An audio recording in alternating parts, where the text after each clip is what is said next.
రోజు బైబిల్ చదువుతున్నా కదా. ఓకే. అసలు నిజంగానే కొన్ని దిక్కల ఇలా జరిగింది, మాకు ఇలా జరిగింది అని చెప్తా ఉంటారు. ఇదంతా నిజమేనా? అంటే స్వస్థత ఎలా జరిగింది? అవును. ఇక్కడ మాకు ఇలా ఇది స్వస్థత బాగయింది. ఆ! దేవుని ప్రార్థిస్తే మాకు ఇది అద్భుతం జరిగింది. ఓకే. నడవలేనోళ్ళు లేచి నడుస్తున్నారు. జరుగుతా అలా అంటా ఉంటారు. నిజంగానే జరిగిందంటారా? ఓకే. వీడియో చూస్తున్న మీరు కూడా లేకపోతే మనకి కొన్ని సార్లు ఇలా నానికి వచ్చినట్టుగా డౌట్స్ అనేవి మనకి చాలా మందికి వస్తూ ఉంటాయి. అద్భుతాలు జరుగుతాయా? స్వస్థతలు జరుగుతాయా? అదేందో జ్వరం వస్తే పాస్టర్ గారు ప్రార్థన చేయగానే ఒక వితిన్ మినిట్స్‌లో తగ్గిపోయింది. అలాంటివి నిజమా? అదే కదా నీ యొక్క అభిప్రాయం? అవును. అలాగే కొంతమంది చెప్తా ఉంటారు. అదే నువ్వు బైబిల్‌ని అయితే నమ్ముతావా?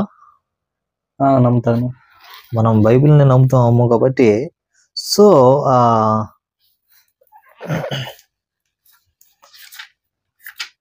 మనుషులు చెప్తే నమ్మని వారు కొంతమంది ఉండొచ్చు. కొంతమంది పాస్టర్ చెప్తే నమ్మని వారు కొంతమంది ఉండొచ్చు. కాకపోతే జీవగ్రంథం హోలీ బైబిల్ చెప్తుంది. బైబిల్ చెప్తే నమ్మే వాళ్ళందరూ ఆమేన్ చెప్దాము. దేవునికి స్తోత్రం. ఎందుకంటే మనము ఈ యొక్క బైబిల్‌లో ఏదైతే వ్రాసున్నదో మనం బైబిల్‌ని నమ్ముతున్నాము కాబట్టి బైబిల్‌లో క్లియర్‌గా నేను బైబిల్‌లో చూపిస్తాను అద్భుతాలు జరుగుతాయా అనేసి బైబిల్‌లో ఉంది. అద్భుతాలు అయితే జరుగుతాయి. నేనైతే ఇప్పుడు చూపించబోతున్నాను. ఓకే. బైబిల్‌లో చూపిస్తే నీకున్న ఈ యొక్క ఏమంటారంటే అనుమానాలు అవి పోతాయి కదా. డౌట్స్ అనేవి క్లియర్ అవుతాయి అనుకుంటా. అవునా? అవునవును. ఓకే. ఓకే. ఎవరైనా బైబిల్ మీతో బైబిల్ ఉన్నట్లయితే మీరు కూడా ఒకసారి బైబిల్ తీసి చూడండి. నేను చెప్తాను. యాక్చువల్లీ నాని బైబిల్‌లో చాలా అద్భుతాలు జరిగాయి. చనిపోయిన వారు కూడా లేచి బ్రతికినట్టుగా మనమైతే బైబిల్ చూస్తున్నాం. అవును. జ్వరాలతో ఉన్న వారికి జ్వరాలు తగ్గి ఉన్నవారిని మనం బైబిల్‌లో చూస్తున్నాము. ప్రాముఖ్యంగా కుష్టి రోగంతో ఉన్న వాళ్ళు కూడా బాగుపడినట్లు మనం బైబిల్ అయితే చెప్తుంది. బైబిల్‌లో చూస్తున్నాం. అవును. చెప్తుంది బైబిల్. మనం వినే ఉంటాము రోజువారీ మన దినచర్యలో లేకపోతే మన సంఘాల్లో మన దైవ సేవకులు చెప్పే ఏదో ఒక రోజున వాక్యంలో మనం చూస్తూ ఉంటాం. అవును. యెస్. స్వస్థతల గురించి. సో, ఈరోజు నేను నీకు ఒకటైతే చూపిస్తాను బైబిల్‌లో. గ్రుడ్డి వారికి కళ్ళు రావడం అనేది మనమైతే బైబిల్‌లో క్లియర్‌గా చూస్తాం అన్నమాట. దాన్ని బట్టి నీకే కాదు ఒక వీడియో చూస్తున్న వారు, చూడని వారికి కూడా చాలా డౌట్స్ ఉంటాయి. అద్భుతాలు నిజంగా జరుగుతాయంటారా? అద్భుతాలంటే ఒక నమ్మకమా? లేకపోతే అసలు నమ్మకం అంటే ఏంటి? విశ్వాసం అంటే ఏంటి? ముందుగా దాని గురించి మాట్లాడుకుందాం మనం. ఓకే. ఫస్ట్ ఆఫ్ ఆల్ అద్భుతాలు జరుగుతాయి అనేది ఫస్ట్ స్టెప్. తర్వాత నమ్మకం ఏంటి, విశ్వాసం గురించి మనం 2 మాట్లాడుకుందాం. ఓకే. బైబిల్ మీకు దగ్గరలో బైబిల్ ఉన్నట్లయితే బైబిల్ తీసుకోండి.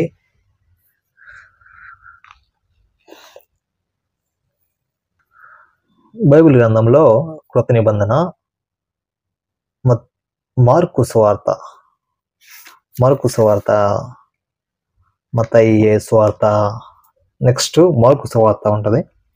ఆ యొక్క మార్కు సువార్తలో 10వ అధ్యాయము 46వ వచనం మనం చూసుకున్నట్లయితే, వారు యెరికో పట్టణమునకు వచ్చిరి. ఆయన తన శిష్యులతోనూ బహుజన సమూహముతోనూ యెరికో నుండి బయలుదేరి వచ్చుచుండగా తీమయి కుమారుడగు బర్తిమయి అను గ్రుడ్డి భిక్షకుడు త్రోవ పక్కన కూర్చున్నాను. నాని మార్కు 10వ అధ్యాయము మనం చూసుకున్నట్లయితే ఇక్కడ 46వ వచనంలో యెరికో పట్టణము దేవుడు యెరికో పట్టణానికి వచ్చాడు. దేవుడు ఎరుకో పట్టణంకి వచ్చాను. ఎస్, దేవుడు యెరికో పట్టణానికి వచ్చాడు. ఆయనతో పాటుగా ఆయన శిష్యులు కూడా వచ్చారు ఆయనతో పాటు. ఆ యెరికో పట్టణానికి ఆ ఒక త్రోవ పక్కన తీమయి కుమారుడగు బత్తిమయి అనే ఒక గురుడ్డి వాడు ఉన్నాడు. మనం చాలా చోట్లకి వెళ్తూ ఉంటే ఆడుకున్నవారు ఆ త్రోవ పక్కన కూర్చోవడము, ఆ రోడ్డు పక్కన కూర్చోవడం మనం చూస్తూ ఉంటాము. గుంటి వరకు అవ్వచ్చు, లేకపోతే చెయ్యి ఎరిగి కళ్ళు లేని వాళ్ళు, చెయ్యి ఎరిగి కళ్ళు లేని వాళ్ళు, గురుడ్డి వాళ్ళు, ఇంకా రకరకాలుగా వాళ్ళు ఏం చేస్తారంటే ఆ రోడ్డు మధ్యలో కాకుండా ఆ రోడ్డు పక్కన కూర్చుంటారు. ఎందుకంటే ఆ పోయే వచ్చే వాళ్ళు ఏదో సాయం చేస్తారనేసి ఒక ఆలోచన ద్వారా వాళ్ళు కూర్చున్నారు. అదేవిధంగా తీమయి కుమారుడు బత్తిమయి కూడా ఆ యొక్క త్రోవ పక్కన కూర్చున్నాడు. ఓకే, కంటిన్యూ చేస్తున్నాను. ఈయన నజరేయుడైన యేసు అని వాడు విని, దావీదు కుమారుడా యేసు, నన్ను కరుణింపుమని కేకలు వేయ మొదలుపెట్టాను. ఊరుకుండమని అనేకులు వాణిని గద్దించేది, కానీ వాడు దావీదు కుమారుడా నన్ను కరుణింపుమని మరి ఎక్కువగా కేకలు వేసెను. అప్పుడు యేసు నిలిచి వానిని పిలువమని చెప్పగా, వారు ఆ గురుడ్డి వాడిని పిలిచి, ధైర్యము తెచ్చుకొనము, ఆయన నిన్ను పిలుచుచున్నాడు, లెమ్మని వానితో చెప్పిరి. అంతటా వాడు బట్టను పారివేసుకొని దిగ్గున లేచి యేసునద్దకు వచ్చాను. ఈ యొక్క పూర్తిగా చదివేసి నేను ఎక్స్ప్లెయిన్ చేస్తాను. ఓకే. యేసు ఆ గుడ్డివాడితో అంటున్నాడు, యేసు నేను నీకేమి చేయగోరుచున్నానని వాడిని అడగగా, ఆ గుడ్డివాడు, బోధకుడా నాకు దృష్టి కలుగజేయము అని ఆయనతో అనేను. అందుకు యేసు, నీవు వెళ్ళుము, నీ విశ్వాసము నిన్ను స్వస్థపరిచెదరని చెప్పెను. వెంటనే వాడు త్రోవను ఆయన వెంట స్వస్థపరచనని చెప్పాను.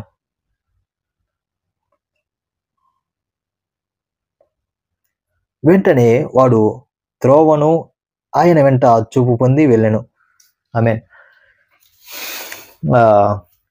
మనం ఇక్కడ అండర్లైన్ చేసుకోవాల్సిన విషయం ఏంటంటే 10వ అధ్యాయము లాస్ట్లో 51 ఆ వచ్చని అండర్లైన్ చేసుకోండి అని మనం చదవబడిన లేఖనాలను బట్టి మనం మాట్లాడుకున్నాం. నీకున్న డౌట్ ఏంటంటే, నువ్వు చెప్పున్నావు స్వస్థతలు జరుగుతాయా,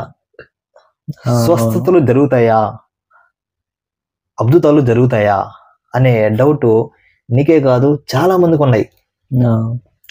క్రైస్తవులమైన మనము, లేకుంటే కొత్తగా క్రైస్తవులోనికి వచ్చిన వారికి, ఇంకా కొందరికి ఈ యొక్క డౌట్స్ అనేవి ఉన్నాయి.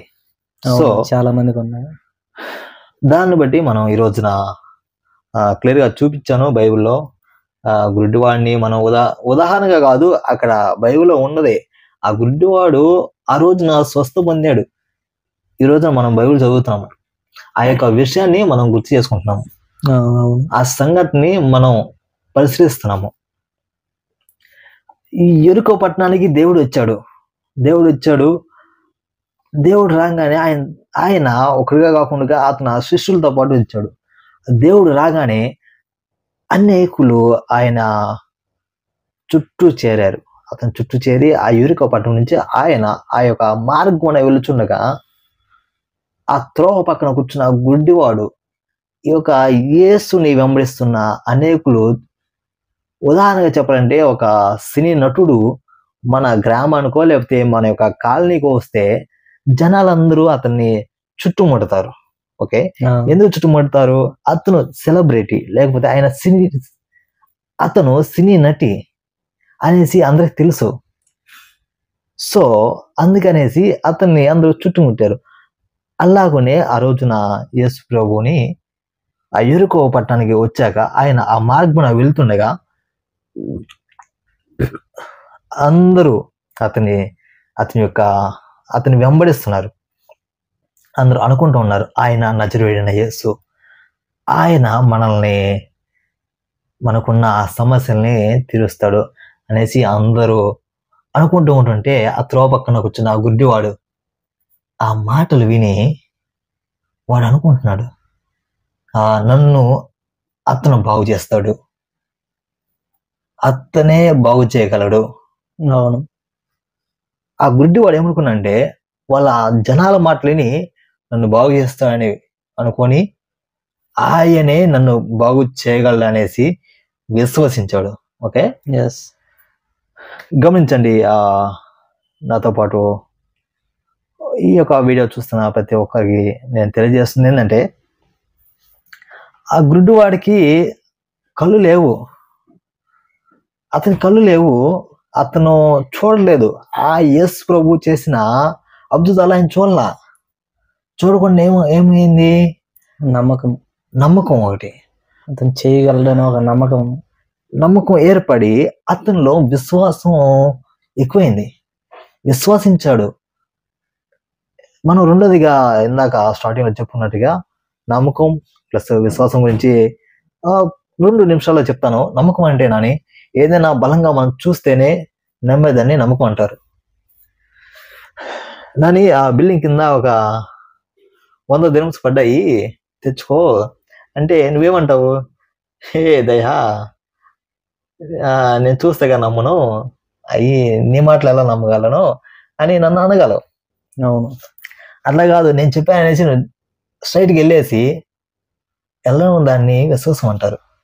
విశ్వాసం అంటే చూడించము అని అరుస్తుంటే అతనుతో ఉన్న పక్కన జనం ఏమంటున్నారంటే, రే గుడ్డివాడా, ఎందుకు కేకలేస్తున్నావు, అరవకరా అనేసి అతన్ని అందరూ గట్టిగా మాట్లాడుతున్నారు. అయినా ఆ గుడ్డివాడు వినకుండా, వారి మాటలు పట్టించుకోకుండా ఇంకా బిగ్గరగా నజరేయుడైన యేసు, దావీదు కుమారుడైన యేసు, నన్ను కరుణించుము అని బిగ్గరగా ఎప్పుడైతే పిలిచాడో, నజరేయుడైన యేసు అక్కడ ఆగి ఉన్నాడు, నిలబడ్డాడు. దేనికి? ఆయన యొక్క మాటలు ఆయన విన్నాడు. ఎవరి మాటలు విన్నాడు అంటావు? గుడ్డివాడి మాటలు నజరేయుడైన యేసు విని ఆయన నిలబడి అతని శిష్యులతో చెప్పాడు, అతను తీసుకురండి. శిష్యులు వెళ్ళి ఆ గుడ్డివాడిని తీసుకొచ్చారు. గుడ్డివాడిని తీసుకొచ్చాక ఆ గుడ్డివాడిని తీసుకొచ్చేటప్పుడు తన బట్టలు, తనకున్నది అన్ని, అతని దగ్గర ఉన్న వస్తువులైతే అన్ని అక్కడే వదిలేసి ఆ యొక్క సంతోషంతో లేచి వాళ్ళతో శిష్యులతో వెళ్ళేసి దేవుని దగ్గరికి వెళ్ళాడు.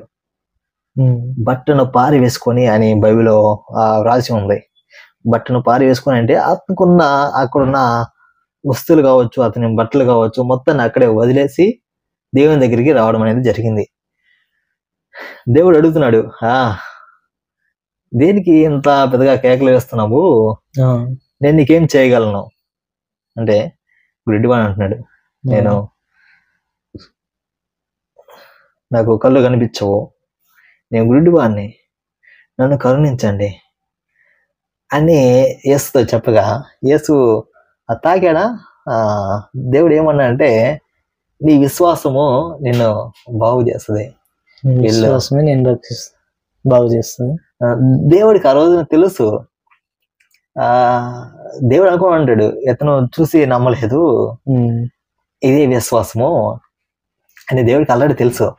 ఆయన యొక్క విశ్వాసాన్ని ప్రభువైన యేసుక్రీస్తు వారు గమనించి ఆయన ఆ మాట వాడున్నారు, నీ విశ్వాసము నిన్ను బాగు చేస్తుంది, నువ్వు వెళ్ళు అనగానే ఆ గుడ్డివాడు తిరిగి మళ్ళా యేసు వైపు చూస్తాడు. అంటే యేసు వైపు చూస్తాడు అంటే దానికి అర్థం ఏంటంటే, కళ్ళు వచ్చాయి, ఆ అంధకారంలో నుంచి బయటకు వచ్చాడు. ఆ గుడ్డివాడి యొక్క బ్రతుకు ఆ రోజున మారింది. ఎందుకు మారిందో తెలుసా? అతను నమ్మడం ఒకటి, అతను విశ్వసించాడు, అతనే నన్ను బాగు చేయగలడు, Yes. అనేసి విశ్వాసంతో ఎంతో మంది అతన్ని ఆపుతున్నా సరే అతను గట్టిగా సిగ్గుపడకుండా, లేకపోతే ఇంకోటి కాకుండా కేకలు వేస్తూ అందరూ రేయ్ ఊరుకుండ్రా అన్నంకే అతను ఇంకా బిగ్గరగా కేకలు వేయడం జరిగింది. అలాంటి స్థితిలో నీకు వచ్చిన డౌట్ అయితే క్లారిఫై అయిందని నేను అనుకుంటున్నా. ఆ రోజున గుడ్డివాడు స్వస్థత జరిగింది గుడ్డివాడికి. అలాగే బైబిల్లో చాలా మంది స్వస్థత కలిగిన వారు చాలా మంది ఉన్నారు. మనం క్లియర్ గా చూస్తున్నాము బైబిల్లో. మార్కు సువార్తలో మీ దగ్గర బైబిల్స్ ఉంటే తీసుకోండి. నాని ఇది లేఖనాలు చెప్పిన విధంగా తన విశ్వాసమే తనని రక్షించి, అది మనకి ముందుగా ఏముండాలా? విశ్వాసం ఉండాలి. నీకు ముందుకు వచ్చిన డౌట్ ఏంది? ఈ నిజంగా జరుగుతాయా ఇలాంటియా? దానికి విశ్వాసానికి ఎంత తేడా ఉందంటావు? చాలా తేడా ఉంది. నీకు వచ్చిన డౌట్ ఒక అవిశ్వాసం. అసలు అది ఒక పెద్ద రోగం అన్నట్టుగా. ఎందుకంటే మనం క్రైస్తవులమే, మనం డైలీ బైబిల్ చదువుతున్నట్లయితే మనకి అన్ని తెలుస్తాయి. నిన్ను ఉద్దేశించి మాట్లాడట్లేదు, కానీ ఈ యొక్క వీడియో చూస్తున్న ప్రతి ఒక్కరికి రోజు బైబిల్ చదువుతున్నా కూడా ఇలాంటి డౌట్స్ అనేవి రావడం కామన్గా వస్తాయి. రావడం కూడా మంచిదే. అంటే దేవుడు మనల్ని పరీక్షిస్తున్నాడు, అంటే మనకి ఎంత తెలుస్తుంది అనేసి. ఈ రోజున నీకు ఆ డౌట్ రాబట్టి ఈ రోజున తిమై కుమారుడు బర్తిమై గురించి తెలిసింది. ఆ గురించి వాడు ఎలా స్వస్థ పొందాడో మనం క్లియర్ గా చూస్తున్నాము. సో ఈ రోజున నీ కుటుంబంలో నువ్వు కూడా ఎలాంటి అస్వస్థత లేకపోతే ఏదో ఇబ్బందితో, లేకపోతే అప్పుల సమస్య కావచ్చు, లేకపోతే ఆ త్రాగుబోతు జీవితం కావచ్చు, లేకుంటే ఆ ఉద్యోగం లేని సమస్య కావచ్చు, లేకపోతే నీకున్న ఏదో కష్టం ఆ పని చేసుకోలేని స్థితి, లేకపోతే నీకున్న అవిటితనం కావచ్చు, లేకపోతే నీకున్న ఆ యొక్క పిరికితనం కావచ్చు, నీకున్న వీక్నెస్ కావచ్చు, బలహీనత కావచ్చు, నీకున్న ఏ అనారోగ్యం కావచ్చు, నీకున్న గుండె సమస్య కావచ్చు,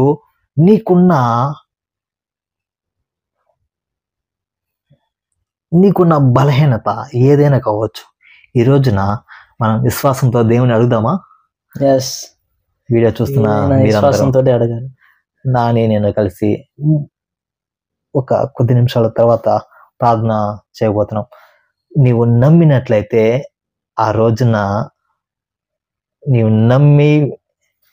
నమ్మి విశ్వసించినట్లయితే ఆ రోజున గుడ్డివాడు ఎలాగైతే స్వస్థ పొందాడో, ఈ రోజున నీకున్న సమస్య, లేకపోతే నీకున్న అనారోగ్యం, లేకపోతే నీకున్న ఏ యొక్క బలహీనత, లేకపోతే నీ యొక్క బంధువులకున్న బలహీనత గురించి ప్రార్థన చేస్తున్నామేమో, ఈ రోజున విశ్వసించి ప్రార్థన చేయి. ప్రార్థన. మహాపరిశుద్ధులకు మా పరలోకపు తండ్రి, నీకే వందనాలు, స్తోత్రములు నాయన.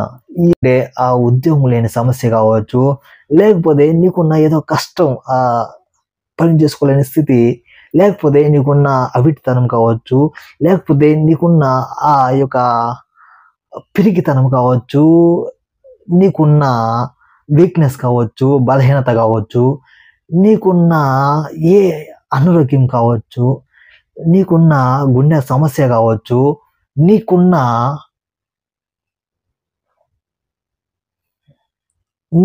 బలహీనత ఏదైనా కావచ్చు, ఈ రోజున మనం విశ్వాసంతో దేవుని అడుగుదామా?